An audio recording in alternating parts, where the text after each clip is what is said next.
வணக்கம் குரு ஜோதிடம் சேனல் நேர்களே, நான் உங்கள் அன்பான சயின்டிபிக் வேதிக் அஸ்ட்ராலஜர் அஸ்ட்ரோ அரஞ்சி பேசுகிறேன். நல்லது நினைப்போம், நல்லதே நடக்கும். தொடர்ந்து நம்ம சேனல்ல வரக்கூடிய வீடியோஸ்லாம் பார்ப்பீங்க நம்புறேன். சயின்டிபிக் வேதிக் அஸ்ட்ராலஜி முறையில, அறிவியல் சார்ந்த முறையில நம்ம பார்த்து கொண்டிருக்கிறோம். எந்த விதத்திலும் மிகைப்படுத்தாமல், பரிகாரங்கள் அது மாதிரி மூட நம்பிக்கையில போகாமல், உள்ளது உள்ளவாறு ஒரு கிரகமும் திக்பலம், ஸ்தானபலம், திருக்பலம் பெறும் பொழுது எத்தகைய கர்ம பலனை நமக்கு வாழ்க்கையில செய்ய போகிறது அப்படிங்கிறத துல்லியமா பார்த்து கொண்டிருக்கிறோம். மறக்காம நம்மளுடைய சேனல்ல சப்ஸ்கிரைப் பண்ணுங்க. தொடர்ந்து நம்மளுடைய வீடியோஸ்லாம் உங்களை அடையும்.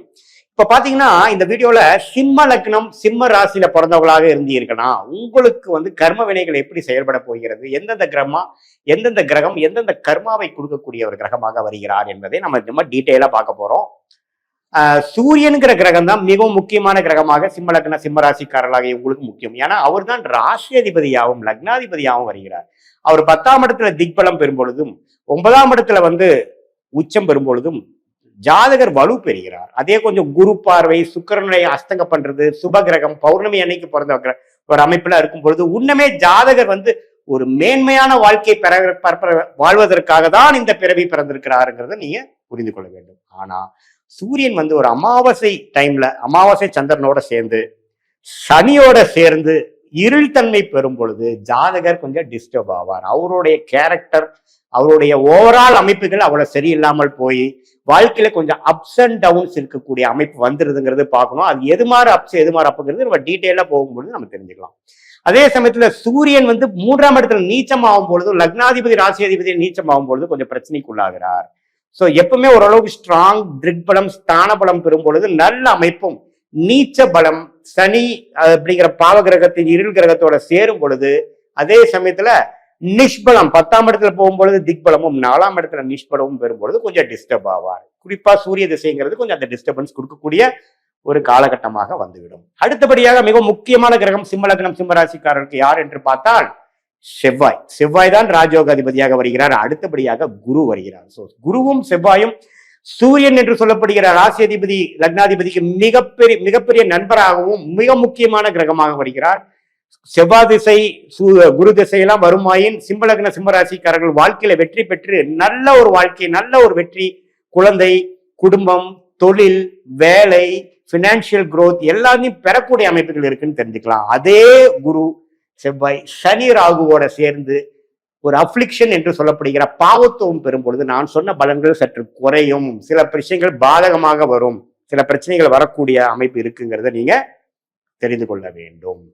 சோ சூரியனுக்கு அடுத்தபடியாக குரு செவ்வாய் மிகவும் முக்கியம்னு தெரிஞ்சிட்டீங்க. அதே சமயத்துல நல்ல பலன்கள் குரு செவ்வாய் ஆட்சி பலத்தோட குரு சுக்கிரனோட சம்மந்தப்படும் பொழுது அற்புதமான பலன்கள் கோடியாய் கொட்டக்கூடிய அமைப்பு அந்த குரு திசையும் செவ்வாய் திசையும் கொடுப்பார் என்பதை நீங்கள் தெரிந்து கொள்ள வேண்டும். மிகவும் சுமாரான திசை, கவனமாக இருக்க வேண்டிய ஒரு கிரகம் சனி. சூரியனுக்கு பிடிக்காத கிரகம் என்று சொல்லப்படுகிற ஒளி கிரகமாகிய சூரியனுக்கு இருள் கிரகம் என்று சொல்லப்படுகிற சனி பிடிக்காத கிரகமாக வருவதனால் சனி ஒரு மிக முக்கியமான ஒரு கிரகமாக வருகிறார். அந்த சனி கொஞ்சம் ரிஸ்கான ஒரு பாவத்துல ராகுவோட சேர்ந்து கொஞ்சம் தவறான ஒரு இடத்துல இருக்கும் பொழுது ஒரு பாவத்துவமான ஒரு விஷயத்தை கொடுக்கிறார் என்பதை நாம் புரிந்து கொள்ள வேண்டும். சோ சிம்ம லக்ன சிம்ம ராசிக்காரர்களுக்கு சனி அப்படிங்கிற ஒரு கிரகம் மிக முக்கியமான ஒரு கிரகமாக, அவர் ஓரளவுக்கு குரு சுக்கிரன்கிற அமைப்புல இருக்கும் பொழுது நல்ல அமைப்பும், 7ஆம் இடத்துல திக்பலம் பெற்று கொஞ்சம் திருக்பலமும் பெறும் பொழுது நல்ல அமைப்பும், அதே சமயத்துல ராகுவோட சேர்ந்து செவ்வாயோட சேரும் பொழுது வரக்கூடாத திசையாக சனி திசை இல்லற வாழ்க்கை, பார்ட்னர்ஷிப், குழந்தைகள் எல்லா விஷயத்திலையும் ஒரு மாதிரியான தன்மை கொடுத்து நம்மளுடைய பாவ கர்மாவை நாம வாழ வேண்டிய, நலிகை பண்ண வேண்டிய, வாழ்க்கை சம்பவங்களாக பார்க்க வேண்டிய ஒரு அமைப்பை கொடுத்து விடுவார் என்பதை தெரிந்துவிடும். உங்க ஜாதகத்துல மெயினா சூரியன் எப்படி இருக்கிறார், சனி எப்படி இருக்கிறார், செவ்வாய் குரு எப்படி இருக்கிறாருங்கிறத நம்ம 4 கிரகத்தை பார்த்தாவே ஓரளவுக்கு சிம்ம லக்ன சிம்ம ராசிக்காரர்களுக்கு எத்தகைய ஒரு வாழ்க்கையில் நீங்க வாழ போறீர்கள், எந்த மாதிரி தசா பெல்ட் போயிட்டு இருக்குதுங்கிறதா வைத்து துல்லியமான பலன்கள் நம்ம சொல்லலாம். ஓரளவுக்கு நியூட்ரலான பலத்தை கொடுக்க ஒரு மாரகாதிபதியாக செயல்படக்கூடிய கிரகம் பாத்தீங்கன்னா புதன் 8ஆம் இடத்துல இருந்து 2ஆம் இடத்துக்கு கனெக்ட் ஆகும் பொழுது, 8ஆம் இடத்துல நீச்சம் பெற்றிருக்கும் பொழுது, 2ஆம் இடத்துல ஆட்சி படும் பொழுது மாரகாதிபதி வேலை செய்யக்கூடிய அமைப்புகள் இருக்கு. அதே சமயத்துல ஒரு மிடில் ஏஜ்ல வருது, ஜாதகருக்கே கொஞ்சம் ஆயுசு குற்றம் இருக்கும் பொழுது புதன் திசை வரும்பொழுது கேர்ஃபுல்லாக இருக்க வேண்டிய ஒரு திசையாக கண்டிப்பாக கன்சிடர் பண்ணணும். அதே சமயத்துல கொஞ்சம் பாவத்துவமாக ராகு சனியோட இருக்கும் பொழுது முன்னமே மாரகத்தன்மை கொடுக்கக்கூடிய அமைப்புகள் உண்டு. அடுத்தபடியாக மிக முக்கியமான ஒரு கிரகமாக சந்திரன். சந்திரன் வந்து சிம்ம லக்னம் சிம்ம ராசிக்கு ஓரளவுக்கு யோகமான ஒரு கிரகமாக தான் வரார். வெளிநாடு விஷயங்கள், விரயங்கள் விஷயங்கள், சுப விரயங்கள் எல்லாம் கொடுக்கக்கூடிய அமைப்புகள் இருக்கு. அது தவறு இல்லை. ஆனா அவரே வந்து ராகு சனிங்கிற கிரகத்தோட சம்மந்தப்படும் பொழுது சில பிரச்சனைக்குரிய ஒரு அமைப்பும், வெளிநாட்டுல போய் கஷ்டப்படணும், முதலீடுகளை போய் ஒரு இக்கட்டான சூழ்நிலை, தூக்கத்துல ஒரு சில பிரச்சனைகள், அது மாதிரி சில பாவங்களை கொடுக்கக்கூடிய அமைப்புகளாக இருக்கிறார். சுக்கிரனுங்கிற கிரகம் பாத்தீங்கன்னா ஒரு நடுத்தரமான ஒரு கிரகமாக வருவதனால், சுக்கிரனுங்கிறது பாத்தீங்கன்னா சிம்ம லக்ன சிம்ம ராசிக்கு வந்து பெரிய நன்மை கொடுக்கக்கூடிய கிரகமாக இல்லைனாலும் ஓரளவுக்கு நட்பு வீட்டுல இருக்கிறாங்க, ஒரு சனி வீட்டுல இருக்கிறாங்க, ஒரு புதன் வீட்டுல இருக்கிறாங்கிறப்போ ஓரளவுக்கு நல்ல ஒரு பலனை கொடுக்கக்கூடிய ஒரு சுமாரான ஸ்மூதான லைஃபை கொடுக்கக்கூடிய அமைப்பு கண்டிப்பா சுக்கிரன் கொடுக்கிறார்.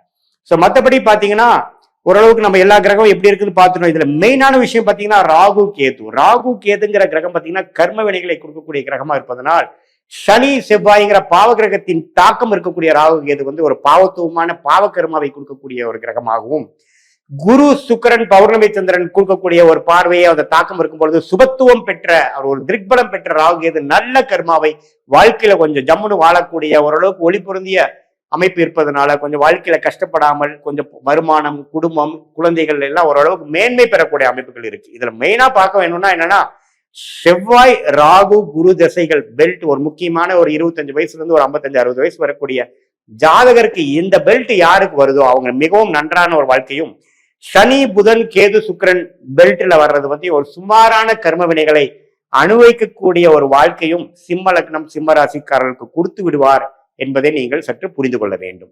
சோ இதுதான் வந்து ஒரு ஜெனரல் பேட்டர்ன். பாத்தீங்கன்னா சிம்ம லக்ன சிம்ம ராசிக்காரர்களுக்கு மிகவும் முக்கியமான கிரகம் சூரியன், அடுத்தபடியாக குரு செவ்வாய், அதுக்கப்புறப்படியான கவனத்துக்கு மிகவும் கவனமாக இருக்க வேண்டிய ஒரு கிரகமாகவும் ஒரு அந்த தசையே வந்து கேர்ஃபுல்லா இருக்கக்கூடிய தசையா இருக்கிறது சனி. இதுல வந்து திக்பலம் ஸ்தானபலம் திக்பலம் பெறும் பொழுது நல்ல பலன்களும், ராகு சனி செவ்வாய்ங்கிற பாவகிரகங்களோட தாக்கம் பெற்று அந்த கிரகங்கள் இருக்கும் பொழுது பாவகிரகமும் பாவத்துவமான கர்மாவை நம்ம வாழ்க்கையில அனுபவிக்கங்கிறத நீங்க தெரிஞ்சுக்கணும். இது வந்து ஒரு பொதுவான பலன்களை தவிர உங்களுடைய ஜென்ம ஜாதகத்துல ஒரு கிரகமும் எந்தெந்த டிகிரியில இருக்கு அப்படிங்கிறது சயின்டிபிக் வேதிக் அஸ்ட்ராலஜி முறையில நாம் அதை பார்த்து எது மாதிரி ஒரு பலன்கள் எடுக்கணும், எது மாதிரி கர்ம வினைகள் வந்து செயல்படும், இந்த கிரகம் எது மாதிரி ஆதிபத்தியத்தை கொடுக்கும், எது மாதிரி விஷயத்துல எது மாதிரி கொடுக்கும், தசா புக்தி அந்தரம் சூக்ஷமும் வகையில நம்ம பிரித்தெடுத்து பார்க்கும் பொழுது எந்த கிரகம் எப்படி செயல்படுவாருங்கிறது துல்லியமான பலன்கள் நாம செய்யலாங்கிறது நீங்க தெரிஞ்சுக்கணும். இது வந்து ஒரு பொதுவான பலன்.